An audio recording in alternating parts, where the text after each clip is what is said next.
일어난 일이 아직도 진짜인지 가짜인지 헷갈릴 만큼 충격적인 일이라 이렇게 사연을 올려봅니다.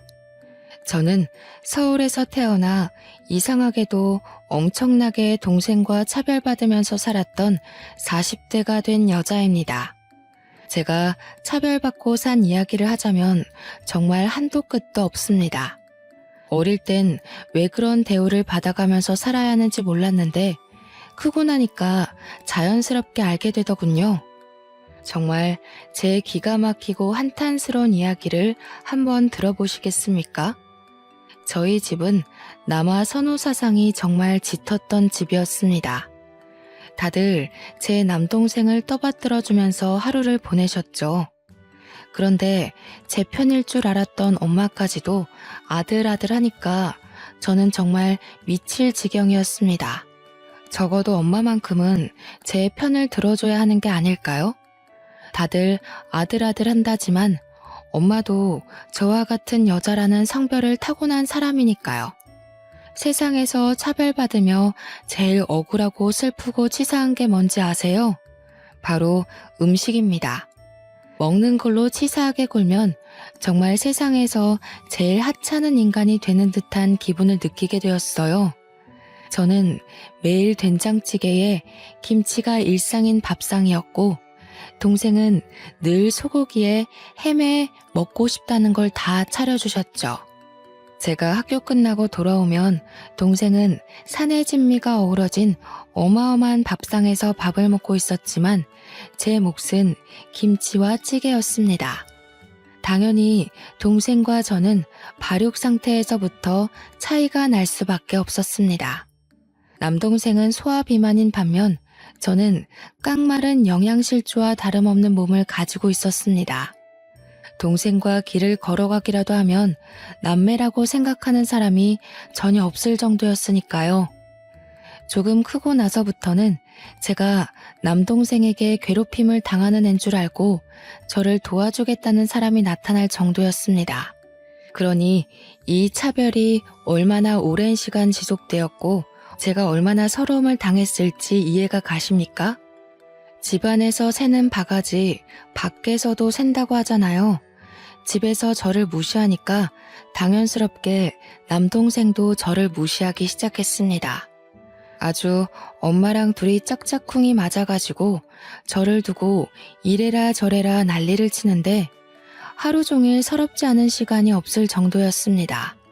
우리 아빠는 해외에 발령을 나가 있었던 상태라 한국에 있지도 않았고요. 그나마 유일하게 집에서 제 편을 들어주는 아빠가 오랜 시간 부재 상태로 있으니 저는 정말 하루가 지옥 같았습니다. 친할머니고 외할머니고 할 거 없이 죄다 저를 미워하셨어요. 할머니들이 오시면 당연히 우리 똥강아지 내 새끼는 동생을 향한 말이었죠. 시장 갔다가 생각나서 사왔다고 동생에게는 사탕을 하나를 안겨주셔도 제 몫은 단 한 개도 없었습니다. 동생만 데리고 공원에 놀러가고 전시회를 다니시면서 일상을 보내시는 게 취미셨어요. 저는 방 안에 틀어박혀 할 수 있는 거라곤 공부밖에 없었습니다. 다들 놀러 다니느라 바쁜 시기에 저는 공부만 했으니 제 머리가 얼마나 좋았겠어요. 하지만 저를 위해 단 한 푼도 쓰지 않던 엄마는 알아서 잘하니까 끝까지 혼자 하라며 동생에게만 학원을 보내주셨습니다. 이런 차별은 차별도 아니죠. 동생이 소아비만이었던 데다가 남자이기 때문에 체격이 조금 큰 편이었습니다. 살다 동생 옷을 물려받아 입은 사람은 주위에 저 하나뿐이었을 겁니다. 동생이 유행 지났다고 안 입는다고 내던진 옷은 고스란히 제 옷장에 들어오게 되었습니다. 저도 안 입고 싶다, 새 옷 사달라고 하면 없는 형편에 무리한 거 요구한다면서 저한테 멋부려서 어디다 쓸 거냐고 호댓말을 하셨어요. 그래봐야 남자밖에 더 꼬시겠냐며 그렇게 살면 누가 좋아하겠냐고요. 단지 다른 친구들처럼 분홍색 옷, 여성스러운 옷을 입고 싶었던 것뿐인데, 제 몸에 맞는 옷을 입고 싶었던 것뿐인데 말이죠. 정말 토가 나오게 힘들었다는 말이 딱 어울리지 않겠습니까? 19살 고3 시절은 더욱더 가혹했습니다. 문제집 하나 사주지 않아서 남들이 다 풀고 버린 문제집을 주워다가 지우개로 박박 지워 문제를 풀었습니다. 담임 선생님께서 오죽 불쌍했으면 교사들에게 주어지는 문제집을 저에게 주시면서 공부하라고 하셨을까요? 저는 그것조차 기꺼이 받아 공부를 했습니다. 친구들은 저에게 동생이 하고 다니는 거 보면 집이 가난한 것도 아닌데 왜 그러느냐 했습니다. 저는 몰랐습니다. 우리 집이 가난한 줄 알았거든요.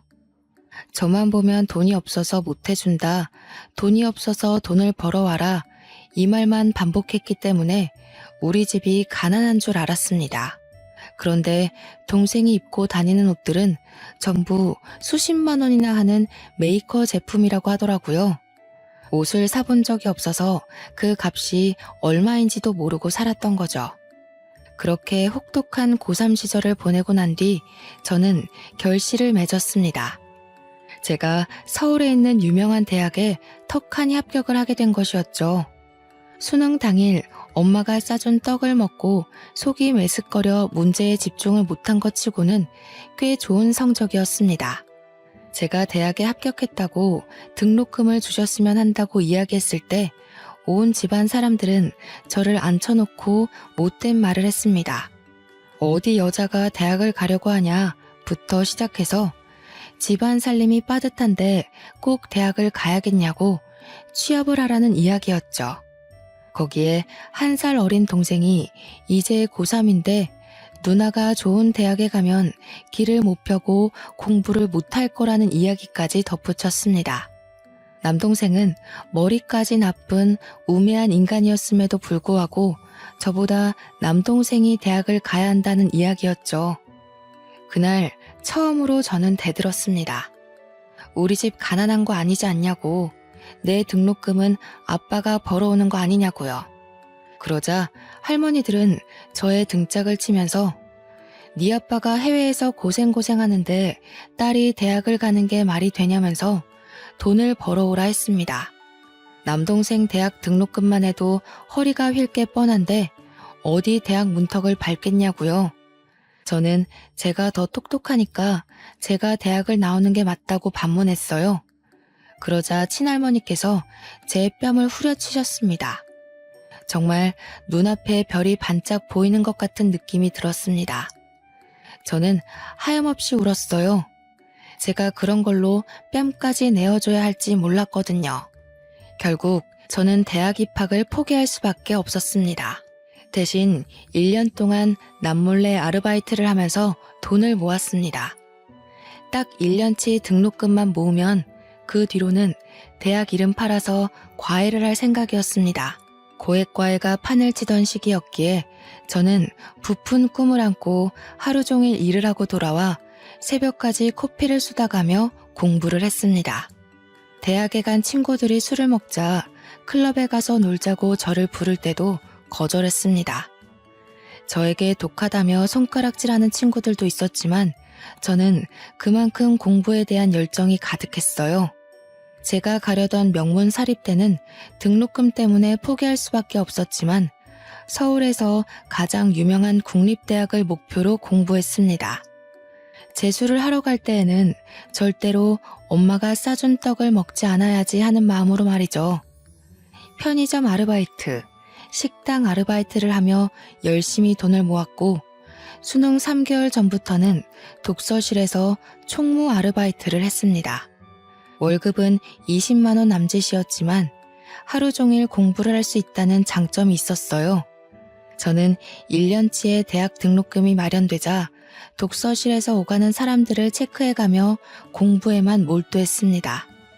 그 결과 저는 재수 수능 성적을 올 1등급을 받았습니다. 서울에서 가장 유명하다는 국립대학의 떡하니 전액 장학금으로 합격했습니다. 성적만 잘 맞추면 무조건 장학금이 나온다는 전체 수석만 받을 수 있다는 그 장학금을 제가 거머쥐게 되었죠. 제가 그런 결실을 맺을 동안 제 동생은 탱자탱자 놀았습니다. 그러니 당연히 지방에 있는 이름도 없는 대학교에 가게 되었어요.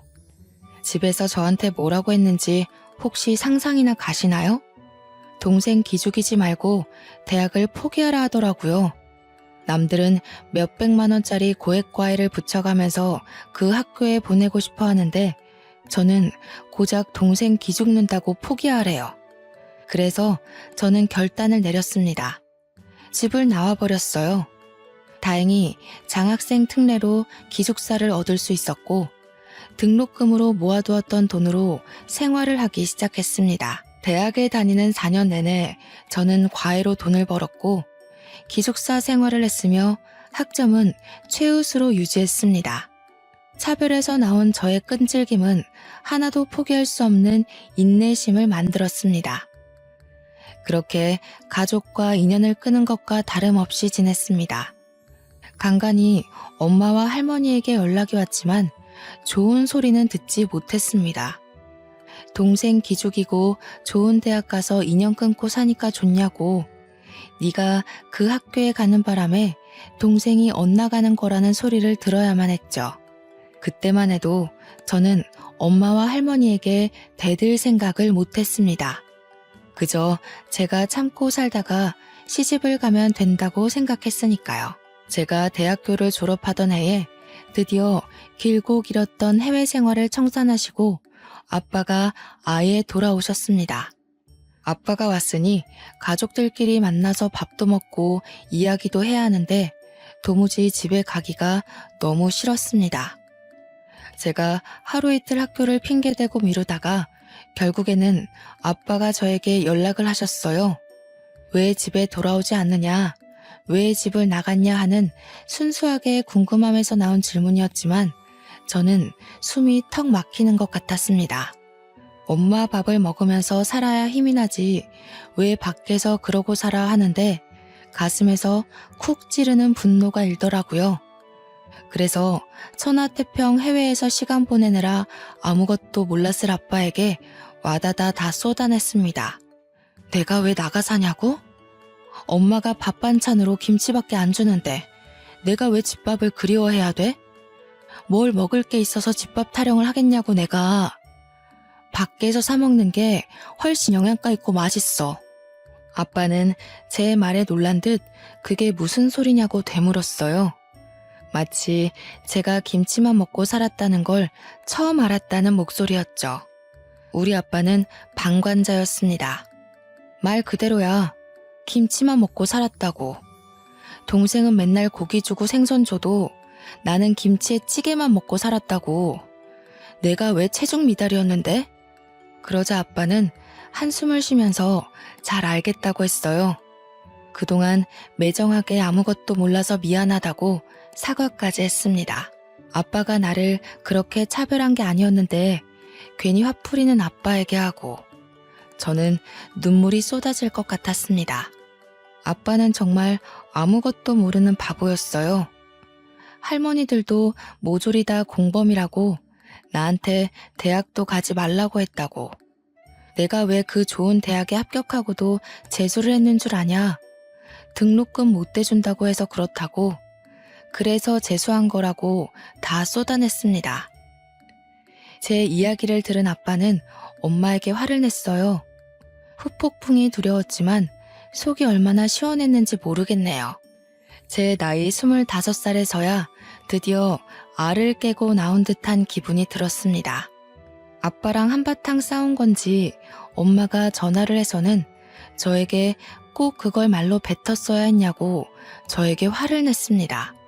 아빠가 어떻게 대학 등록금도 주지 않아서 애를 저 고생하게 만들었냐고 했다는데 그거야말로 제가 잘못한 게 아니잖아요.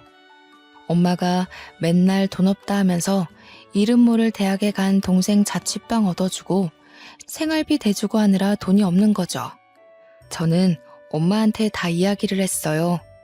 내가 차별받고 자란 게 어떻게 마음의 병이 되지 않을 수 있겠냐고요. 저한테 키워준 은혜도 모르고 아빠와 자기 사이를 갈라놓으려고 한대요.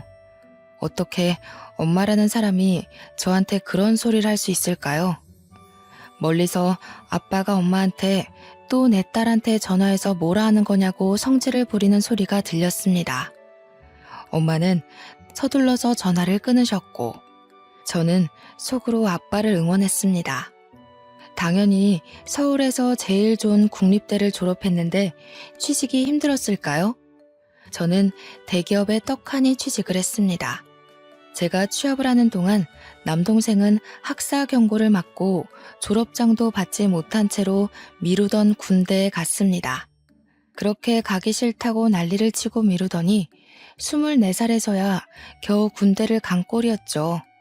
자기보다 어린 선임들에게 머리를 조아려야 한다고 너무 힘들다고 매일같이 엄마한테 우는 소리를 했대요. 근데 우리 엄마 정말 매주 면회를 가더라고요. 코앞에서 자취를 하는 저를 보러 온 적은 단 한 번도 없었으면서 그 흔한 반찬통 한 번 줘본 적 없으면서 남동생 면회 갈 때는 정말 바리바리 싸들고 간대요. 그러더니 저한테 친구들 좀 데리고 면회 가서 동생 면을 살려주라는 거예요. 주위에 예쁜 친구 하나 없냐면서 공부만 하더니 죄다 안경잡이들 만나는 거냐고 소리를 지르는 거 있죠. 동생 선임들이랑 소개팅도 시켜주고 해야 동생이 편할 거 아니냐는데 도대체 제가 왜 그래야 하는지 이해가 안 갔어요. 제가 무슨 마담뚜예요? 그런 거라게. 저는 대기업 취업과 동시에 잠시 들어가 살고 있던 고시원을 청산하고 원룸 전세 계약을 했습니다. 집에는 죽어도 들어가기 싫고 어차피 도움 요청해봐야 1원 한 푼 보태줄 마음 없는 거 뻔히 알아서 전세 대출을 받아서 들어갔어요. 아빠만 모든 걸 알고 난 뒤 저한테 미안해 하셨죠. 그래도 전세금 조금 보태줬어야 하는 건데 하시면서요. 전세 대출해봐야 얼마 안 되는 돈이라 착실하게 갚아 나갔습니다. 한 3년쯤 지났을까요? 돈 모아가며 열심히 착실하게 살고 있었던 저에게 엄마가 갑작스럽게 연락을 했어요. 명절 때 아니고서야 서로 연락도 없이 지냈는데 뜬금없이 연락에 무슨 일 있나 싶어서 받았죠. 너는 그 큰 돈 벌면서 어떻게 집에 생활비 한 푼도 안 줄 수 있니? 내가 그 집에서 살고 있는 것도 아닌데 무슨 생활비를 드려요. 명절 때 되면 용돈 드리잖아요. 내가 키워준 몫이라도 내놔라 그럼. 내가 그 돈 받아서 써야겠다. 제가 미치지 않고서야 그 돈을 왜 엄마에게 주겠습니까? 키워준 몫이라고 해도 옷 한 번 제대로 사준 적 없는 엄마한테 제가 왜 돈을 줘야 하나요? 그래서 저도 먹고 살기 빠듯한 처지라 안 되겠다고 했습니다. 너 원룸 살고 있다고 했니? 아무리 원룸이라지만 요즘은 평수가 좀 다양하다고 하던데 둘이 살기 괜찮니? 저는 갑자기 저희 집을 물어보는 엄마가 수상했습니다. 제대로 대답하지 않고 미적거리고 있자 엄마가 진짜 용건을 딱 뱉더라고요. 우리 훈이가 너네 집 근처에 있는 인쇄소에 취직했다고 하더라. 본가에서 출퇴근하기가 힘드니까 같이 살았으면 좋겠네. 엄마, 말이 되는 소리를 좀 하세요. 원룸인데 다 큰 남동생이랑 같이 살으라고요. 거기다가 우리 집 좁아서 침대 2개 못 들어와요. 못 들은 걸로 할게요. 그러면 네가 본가에서 출퇴근하고 훈이한테 집 양보해라. 우리 훈이 몸도 성한 곳이 없는 마당에 출퇴근까지 멀면 너무 힘들어서 안 돼. 누나가 돼서 그 정도는 양보해야지. 그래서 저는 전화하지 말라고 이런 전화하실 거면 앞으로 차단하겠다고 냉정하게 말한 뒤 전화를 끊었습니다. 그리고 아빠한테 바로 전화를 걸어서 차라리 자취방을 구해주던 차를 구해주던 신경 안 쓸 테니까 제발 저한테서 관심을 좀 꺼달라고 했어요. 아빠가 또 면목 없다면서 저한테 미안하다고 하시더군요. 저는 씩씩거리면서 성인 돼서 집에 도움받은 거 하나 없다. 물론 어릴 때도 별로 없지만 그래도 쌀밥에 김치 준 거, 그거 키워준 거라고 생각하겠다고 했어요. 20살 이후부터는 정말 집에 이런 한 푼 받은 거 없고 밥도 못 얻어먹었다고 잠만 자고 나왔다고 했습니다.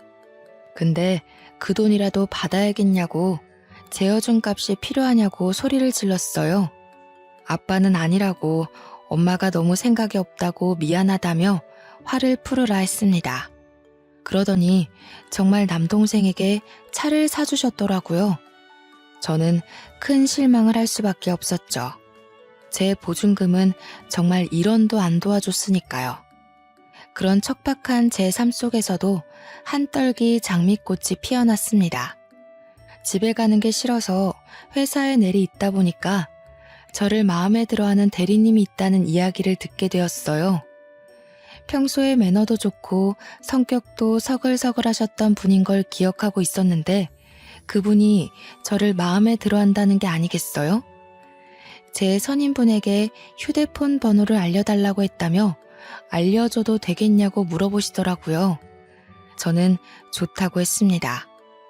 학교를 다닐 때나 졸업하고 나서나 연애 한번 못 해본 저에게도 드디어 새싹이 움트나 싶었거든요. 그렇게 옆부서 대리님과 연애를 시작했고 저희는 딱 2년을 채우고 결혼을 약속했습니다. 2년 동안 물론 집에는 말 한마디 안 하고 비밀스럽게 만남을 이어갔죠. 솔직히 너무나도 겁이 났습니다. 결혼을 하려면 집에 인사를 드리러 가야 하는 건 맞는데 도무지 자신이 없었거든요. 내가 어떤 모습으로 자랐는지 낱낱이 밝혀질 텐데 어떤 취급을 받았는지 속속히 보게 될 텐데 너무 두려웠습니다. 그래서 예비 신랑에게 이야기를 했어요. 차별당하면서 컸던 저의 일생일대기를 이야기하고 우리 집이 얼마나 개차반인지도 이야기했습니다. 내 남동생은 군대를 다녀와서도 정신 못 차리고 있다. 인쇄소에서 일을 한다고 하는데 매일 그만두고 싶다고 타령하는 것 같다. 2년 동안 집에 간 일이 거의 없다. 명절에도 얼굴 안 보고 산다고. 결혼을 해도 처가에 뭘 하려는 생각을 하지 말라고 단단히 일러두었습니다. 저는 예비 신랑이 저를 떠나간다고 해도 할 말이 없다고 생각했는데 예비 신랑은 제 손을 꽉 잡아주었어요. 참 힘들었겠다. 너무 고생했다.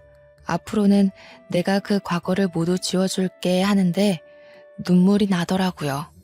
저는 예비 신랑에게 꼭 약속을 지켜달라고 했습니다. 나한테 분명 할 이야기는 돈밖에 없을 거라고.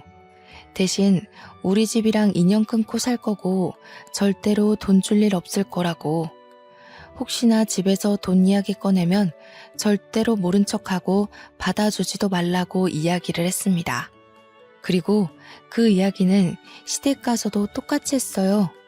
제가 차별당한 역사를 들으신 시모는 눈물을 찍어내셨고 시부는 분노하셨습니다. 우리 똑 부러지는 며느리를 누가 그런 대우를 받게 했냐고 혼쭐을 내주시겠다고 했죠. 저는 울다 웃으면서 예비 시부모님에게 평생 잘하겠다고 약속을 드렸습니다. 남아 선호 사상 때문에 저를 ATM 기계인 줄 안다고 이해를 부탁드렸습니다. 대신 절대로 피해를 끼치지 않을 거고 인연 끊을 거라고요. 시부모도 남편처럼 저를 꼭 안아주시며 앞으로는 우리가 가족이다. 우리가 네 부모다 하셨습니다. 알고 보니 시모도 집안에서 남아선호 사상 때문에 고생하며 자랐다고 하시더라고요. 그래서인지 통하는 게 참 많았습니다. 그렇게 오지 않길 바랐던 상견례 날이 되었습니다. 제가 딱 걱정했던 대로 우리 엄마는 인사가 끝나기 무섭게 돈 이야기부터 꺼내셨습니다. 미리 말씀드리긴 했지만 제 얼굴은 완전히 굳어졌고 시부모는 엄마의 이야기보다 저의 표정에 더 집중을 하시더라고요. 혹시라도 제가 상처받을까봐 걱정하시는 눈치였습니다. 집은 몇 평으로 구해주실 거예요? 예물은 혹시 리스트 뽑으셨나요? 우리 애가 평생 꾸미는 거에 관심이 없어서 아마 예물 봐도 잘 모를 겁니다. 제가 보고 골라도 상관없으시겠죠? 정말 말끝마다 돈. 난리도 아니더라고요. 제가 주먹을 불끈 말아쥐고 속에서 튀어나올 것 같은 말들을 꾹 참고 있는데 시무가 저를 빤히 보시는 겁니다. 그러더니 저를 향해 한번 웃어주시고는 엄마에게 말을 쏟아내셨어요. 예단비는 얼마 보내실 겁니까? 평소에 맞춰서 혼수는 잘해주실 수 있죠? 예단비요? 그런 이야기는 따로 물어본 적이 없는데 어차피 우리 딸이 모아둔 돈 있으니 거기서 예단비 할 거예요. 시부모님 얼굴이 확 굳어지시는데 저도 여기서 가만히 있으면 안 되겠다 싶었습니다. 아빠는 엄마를 말리고 있고 음식에 눈이 멀어서 밥만 쉼없이 처먹는 남동생을 보면서 부끄럽기까지 했어요. 저희 반반 결혼할 거예요. 집도 대출받아서 반반 나눠 갚을 거고 예단 예물도 없이 결혼하겠습니다. 서로 아무것도 준비하지 말고 저희가 하는 대로 지켜보시면 될 것 같아요. 받을 건 받아야지. 내가 줄 게 없는데 뭘 받아. 지렁이도 밟으면 꿈틀거린다고 제가 상견례 자리에서 냅다 소리를 지르니 엄마가 눈만 껌뻑하시면서 아무 말도 못하셨어요. 분이 올랐는지 저한테 야 하시는데 아빠가 그런 엄마를 말리면서 시부모님께 죄송하다고 고개를 숙이셨습니다. 아무래도 아이들이 하자는 대로 하는 게 좋을 것 같다면서 예비 신랑에게 저를 잘 부탁한다고 하셨어요. 저는 그 모습까지도 솔직히 가식으로 느껴지긴 했지만 그래도 유일하게 엄마를 말려줄 수 있는 게 아빠뿐이라 참았습니다. 엄마는 상견례 자리에 나와서도 저에게 받을 거 다 받아라, 우리도 뭐 좀 챙겨주고 해라 했지만 저는 다 무시하고 참견하지 말라고 했죠. 키워봐야 다 소용없다면서 소리치는 엄마를 단 한 번도 뒤돌아보지 않고 집으로 돌아왔습니다. 아무튼 그 뒤로 서로 마주할 일 없이 엄마의 불만이 가득한 채로 결혼식장에 서게 되었습니다. 엄마는 끝까지 나에게 바보 멍청이라고 했지만 저는 엄마가 그렇게 투정을 부릴수록 결혼을 잘했다고 생각했어요. 남편과 저는 둘 다 대기업에 다니고 있었기 때문에 대출이 넉넉하게 나왔고 집도 잘 구해서 혼수까지 잘 채워놓고 살고 있었습니다. 그렇게 달콤한 신혼생활을 6개월 정도 이어갔을까요? 뜬금없이 엄마에게 연락이 왔습니다. 그러더니 저에게 돈을 빌려달라고 하시더라고요. 그래서 왜 돈이 필요하냐고 동생이 사고 쳤냐고 하니까 버럭 화를 내면서 착한 훈이가 그럴 일이 있냐는 겁니다. 저는 그것도 아니면 왜 돈이 필요하냐 했더니 엄마가 저에게 암에 걸렸다고 이야기를 하시는 게 아니겠어요. 미리미리 암보험을 준비했어야 했는데 사는 게 척박해서 암보험 하나 가입할 생각을 못했다면서 저에게 돈 좀 빌려달래요. 저는 고민을 했지만 하나뿐인 엄마가 암이라는데 언제까지 제가 모른 척할 수 있겠어요. 그래서 솔직하게 얼마나 필요하냐고 물어보니 엄마가 5천만 원 정도 필요하다고 하셨습니다. 5천만 원이 네 집 개 이름도 아니고 암 치료하는데 돈이 그렇게나 많이 필요한가 싶었어요. 한 1,000만 원 정도 생각했었거든요. 어차피 아버지도 일을 하시고 있었고 끔찍하게 생각하는 남동생도 있는데 저한테 병원비를 전부 부담하라고 하니 부담스러웠어요. 근데 제가 고민하는 게 느껴졌는지 엄마가 주절주절 하시더라고요. 항암 치료도 뭐 수차례 해야 하고 입원비에 수술비까지 생각하면 5천만 원 정도 들 거라고요. 대출 받아서 해주면 안 되겠냐고. 대기업 다니는 딸한테 그 정도 능력은 있지 않네요. 혼자 고민해서는 안 될 것 같아서 남편에게 솔직하게 이야기했습니다. 결혼하고 절대로 친정에 돈 안 갖다 주기로 약속했는데 엄마가 암이라고 하니까 너무나도 흔들린다고요. 남편이 저한테 아무리 그래도 천륜을 끊는 건 아닌 것 같다고 대출을 받아서라도 해드리자고 했어요. 혹시나 장모님이 잘못되기라도 하면 그 죄책감을 어떻게 씻을 수 있겠냐고요. 저는 남편에게 너무나도 고마웠습니다. 그래서 당장 대출을 받아서 엄마에게 드렸어요. 꼭 병 고치고 오라고 했습니다. 그러고 나서 엄마는 치료를 받는다, 수술을 한다, 별 말이 없었어요. 저는 솔직히 걱정이 되기도 하고 또 어떻게 진행되고 있는지를 알아야 하지 않겠어요. 그래서 아빠한테 연락을 했어요. 엄마는 본인한테 하라고 했지만 그래도 아픈 사람한테 직접적으로 묻기가 좀 그러니까요. 그랬더니 아빠가 왜 남이냐고 하는 게 아니겠어요? 저는 뒤통수를 세게 맞은 느낌이 들었습니다. 그 길로 친정에 찾아가서 엄마한테 엄마 암이라고 나한테 돈 가져갔잖아. 근데 아빠는 왜 몰라? 하고 물어봤어요. 엄마는 당황해하고 옆에 있던 아빠는 도대체 이게 다 무슨 소리냐고 소리를 치고 나한테 항암 치료며 입원비며 수술비까지 해서 5천만 원 대출 받으래서 대출 받아서 줬잖아. 아이고 가만히나 있지 정말. 네가 일을 다 키우고 망치는구나. 그래 나 암 아니다. 네 동생이 사업하고 싶다고 한 번만 도와달라는데 어떻게 하니? 누나가 돼서 여태 동생 하는 모든 앞길을 막았으면 그 정도는 도와줄 수 있지 않니? 이게 다 우리 집안 기둥이 살아야 잘 되는 거 몰라서 그래? 동생이 인쇄소도 진즉 때려쳤다고 하더라고요. 도무지 남 밑에서 굽신거리면서 일하는 게 적성에 안 맞는다고 하면서 사업을 하겠다고 했대요. 당연히 아빠는 반대했고 돈 나올 구석이 없으니 저한테 거짓말을 치고 돈을 받아간 것이었습니다. 대기업 다니는 누나가 있는데 초기 비용이 뭐가 걱정이겠냐고 하면서 5천만 원을 고스란히 동생에게 줬다는 겁니다.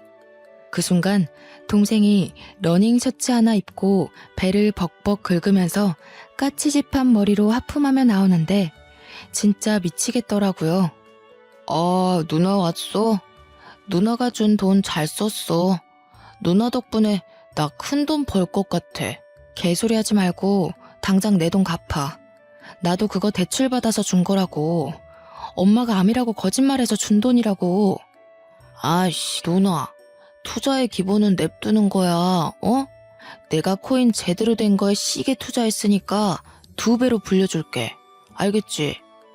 저는 진짜 숨이 턱 막히는 기분이었습니다. 이걸 남편한테는 어떻게 이야기해야 할지 막막했어요. 아빠는 저 대신 화를 내고 있었고 엄마는 그런 아빠한테 애 기죽이고 있다며 화를 냈고요.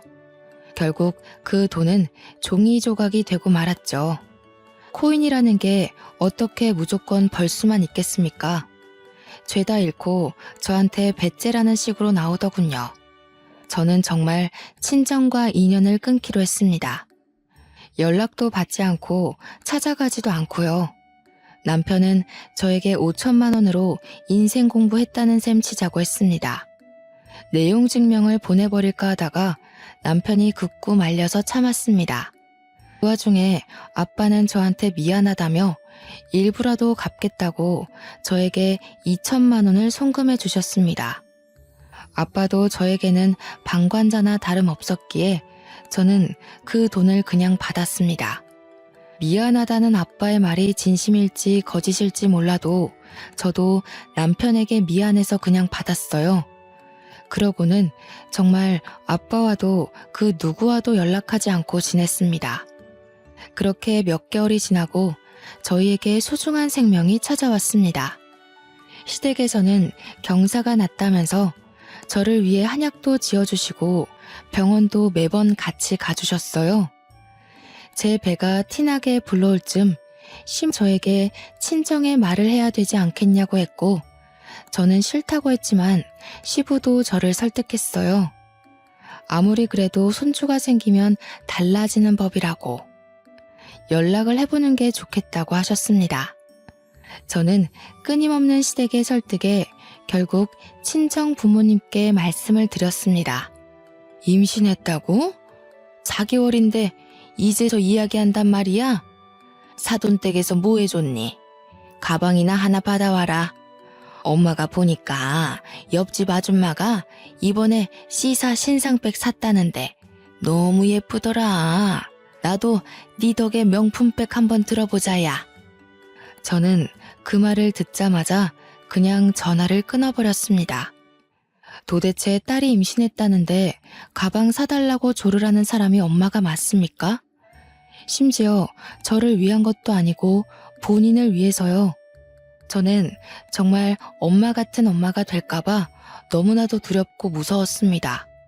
꼭 받아야 할 임신인데 이런 생각을 하게 만드는 친정 식구들이 너무나도 두려웠어요. 그래서 정말 이번에야말로 연락을 끊겠다고 수십 번 다짐했습니다. 남들은 친정에서 몸조리를 해준다고 하는데 도대체 우리 엄마는 뭔지 모르겠더라고요. 나를 돈으로만 보고 나를 사람 취급도 안 해주는 엄마가 진짜 내 엄마가 맞는지도 모르겠고요. 늘 엄마는 진짜 나를 배 아파서 낳았어? 하고 물어보면 시덥지 않은 소리 한다고 자리를 피했던 엄마가 원망스러웠어요.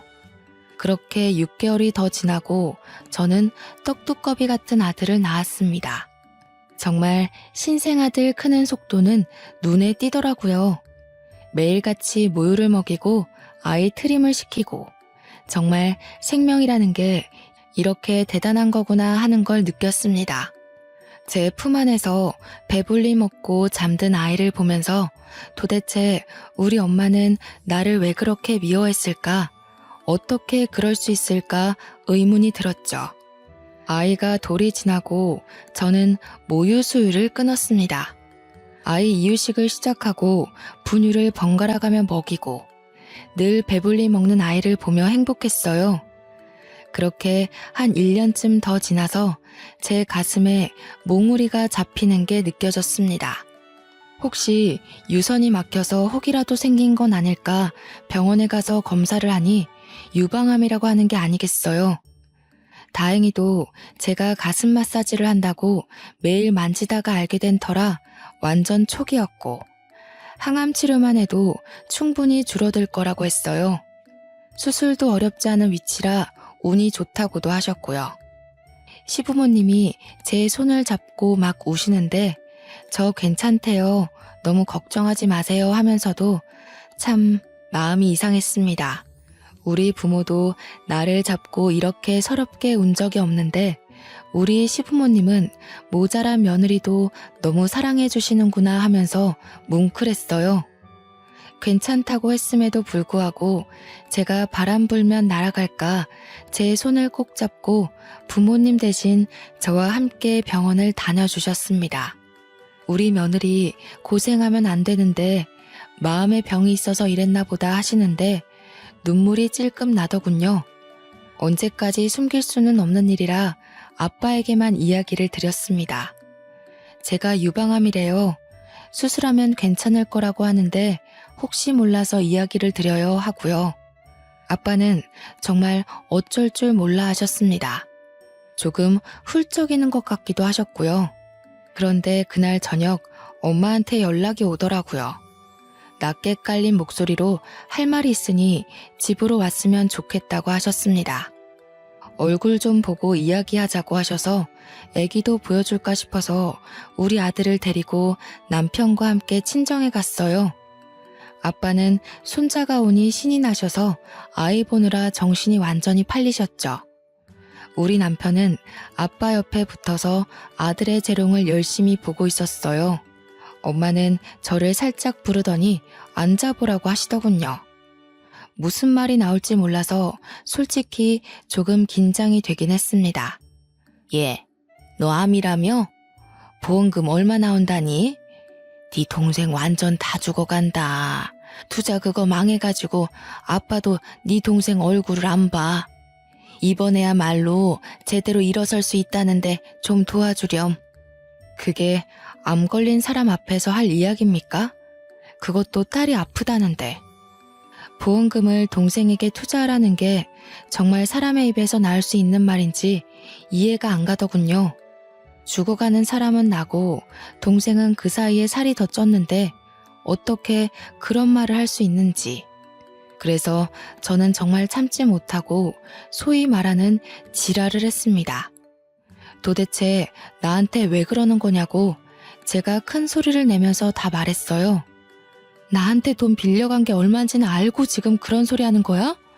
엄마는 진짜 내 친엄마가 맞아? 새엄마도 나한테 이러진 않을 것 같아. 어떻게 아픈 딸한테 그런 소리 할 수 있어? 보험금을 내놓으라고? 예, 나도 내가 뭐 너 키우고 싶어서 키웠니?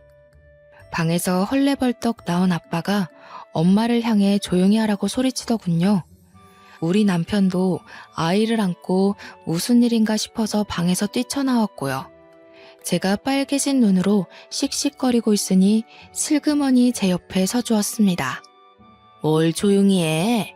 내가 틀린 말해요? 돈 좀 달라는 게 왜? 딸도 아닌 거 평생 키웠으면 돈 좀 받아도 되지. 왜 나만 나쁜 년 만들고 그래?